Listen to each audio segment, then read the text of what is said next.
Li Jia said the word out loud for the first time in 8 months. Tomorrow. I want to go home tomorrow. Tu Tien stopped wiping the table. Her cloth was still wet. The morning sun was slanting through the kitchen window, lighting up the scratches on the wood. La sat at the table with both hands wrapped around a glass of warm water. She was not looking up. Home, Tu Tien said. Carefully, you mean back to your husband's house? Yes. Lik you. You don't have to. I know I don't have to. Lig lifted her eyes. They were calm, too calm. But I want to. I have been thinking about it every night for 8 nights. They are still my family. The baby is still his. If I never go back, I am the one who took her away from her father. Le. Tu Tien put the cloth down. He kicked you out of the house when you were 5 months pregnant. He was angry. He was angry because the doctor told him the baby was a girl. The kitchen went quiet. Li's hand tightened on the glass. The water inside it tilted, almost spilled, then settled. I know, Li said. I have not forgotten. I never will forget. But Sister Tu Tien, what if he has changed? What if his mother has spoken to him? What if I never give him the chance, and one day my daughter asks me, why did you not let me see my father even once? Tu Tien did not answer right away. She sat down across from Li He. She took both of Li's hands. All right, she said quietly, but not alone. Jack and I will take you. We will stay close. Yes, sister. And if anything is wrong, we leave. Lin nodded once. She did not promise. If you've made it this far in the first 90 seconds, type the word listen in the comments. I want to know who is here from the very first minute today, because what Lu does at the end of this video, none of us are ready for. That morning, Tu Tien left for the melon fields 4 kilometers away. Jack had already gone to the office before sunrise. Lu asked to come with her. Tu Tien shook her head, gently but firm. The road today is rough. You stay home, feed the chickens, rest. Sister, I used to climb hills back in my village. I am stronger than I look. I know you are, but you have just recovered. The baby comes first. Tu Tien tied her hat under her chin. When I find a closer field, you come with me, I promise. Lei stood at the gate and watched Tu Tien walk down the dirt path until she was a small pink shape against the green rice fields. Then Lei turned back to the empty house. The dog Miu followed her inside. She sat on the wooden step and put one hand on her belly. Just one more day, she whispered to the baby. One more day, and then we will see your father. The baby kicked once, gently, like an answer. In the office in town, Jack closed the project file on his laptop. His assistant Fook had just left. The 2 business partners were both interested. The first one wanted to sign within a week. The second one wanted post-completion technical support. Jack had nodded through the whole meeting. He had taken notes. He had said the right things. He had not heard a single word. His phone had been on the desk the whole meeting. The photograph Uncle Diep had sent him 3 nights ago was still saved on it. The picture of his father. The picture of Luya, 4 years younger, in a school uniform. His father's arm around her shoulders. Jack had not told Tu Tien. He had not told anyone. He had sat with the photograph alone every night and tried to make it mean something innocent. A neighbor, a relative, a coincidence.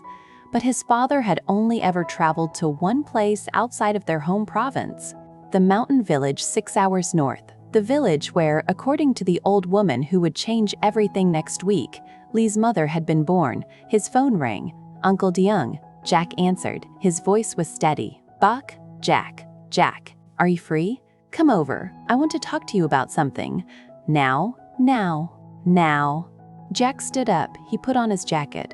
As he walked out of the office, he passed the framed photograph of his father on the wall.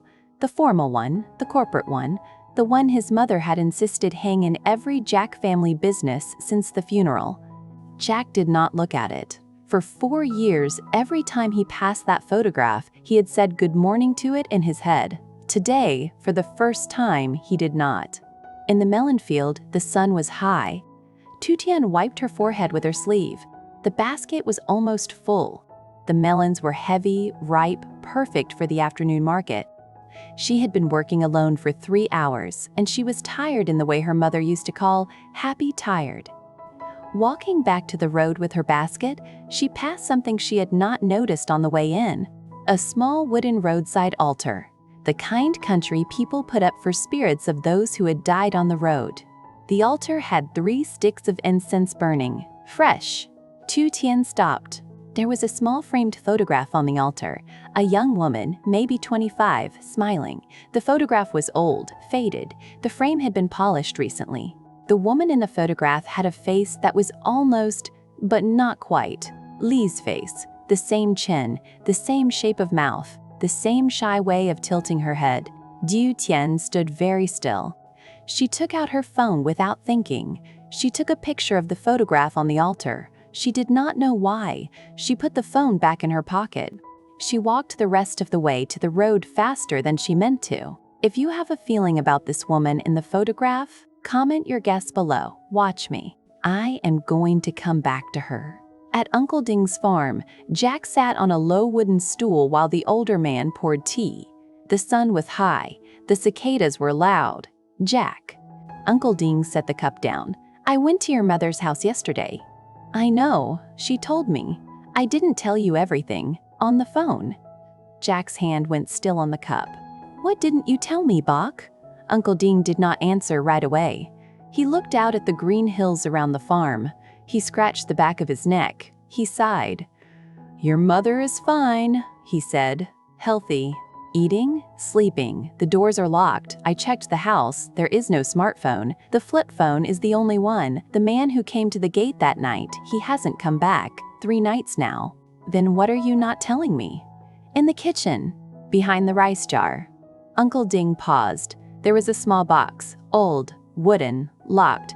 I asked your mother what was in it. She said it was nothing. She said it was your father's box. She said it had been locked since he died, and she had lost the key 4 years ago. And, Jack, the box was warm, like someone had just been holding it. The dust on the floor around it had been disturbed in the last day. Your mother is 6 hours from a stranger at her gate, and she is sitting in her kitchen holding a locked box she says she cannot open. I asked her why. She would not answer. Jack closed his eyes. I think your mother knows what is in the box, Uncle Ding said, and I think she is more afraid of what is inside it than of the man at the gate. The cicadas screamed in the trees. Jack. Uncle Ding's voice softened. What is happening? What are you not telling me? Jack opened his eyes. He looked at the older man, the man who had worked beside his father for 30 years, who had carried Jack's father out of the hospital on the day he died, who had never asked Jack for anything in his entire life. Jack reached for his phone. He pulled up the photograph. He turned the screen around. Uncle Dieng looked at it for a long time. He did not speak. He did not blink. After a while, he set his teacup down on the wooden table without making a sound. Look, Uncle Dieng said. The pregnant girl, the one in your house. Yes. And the man in the photograph beside her. My father, 12 years before he died.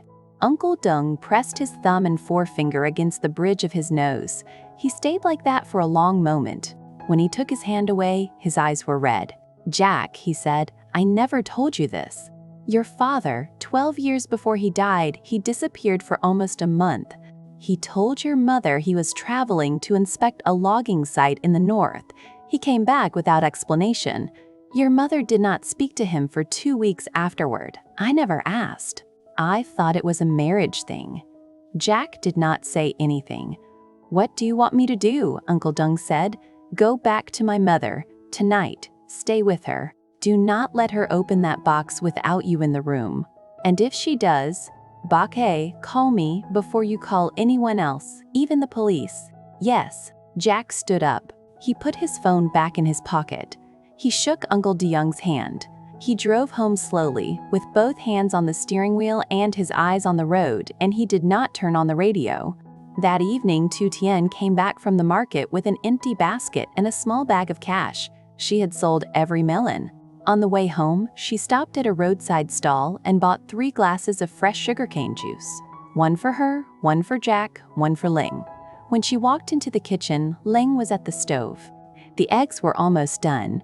The rice was steaming. Ly turned and smiled the kind of smile she had been practicing for 8 days. "Sister, you're home." "Where is Jack? He just messaged. He's almost here." Tu Tien set the cup down in front of Ly. "For you. Drink it cold." Ly stared at the cup. Then she lifted it and took a small sip. Her shoulders went down a little, like the cup had pressed something out of her. "I have never had this before. It's just sugarcane." "In my old house," Ly said quietly, "I never asked for things, even if I wanted them. Because if I asked, my mother-in-law would say I was greedy, so I learned not to want things." She looked at the cup, "And then I forgot how to want things." Tu Tien did not answer. She just sat down beside Ly at the table. "Sister Tu Tien," Ly said, "can I ask you a question that I have been wanting to ask for 8 days?" "Yes." "Why are you so kind to me?" Tu Tien took a long breath. "Because 9 years ago, I had a sister. She was 3 years younger than me. She married a man I did not trust. I told her not to. She did anyway. 2 years later, she stopped answering my calls. Her husband told the family she had moved abroad for work. Nobody has seen her since." Tu Tien paused. "I do not know if she is alive. I do not know if she is happy. I do not know if she is being beaten in a kitchen somewhere by a man like the one who hurt you." Ly was very still. "Every time I am kind to you," Tu Tien said, "I am hoping that somewhere in the world somebody is being kind to her. That is the deal I make with God. That is why I am kind." Ly lowered her eyes.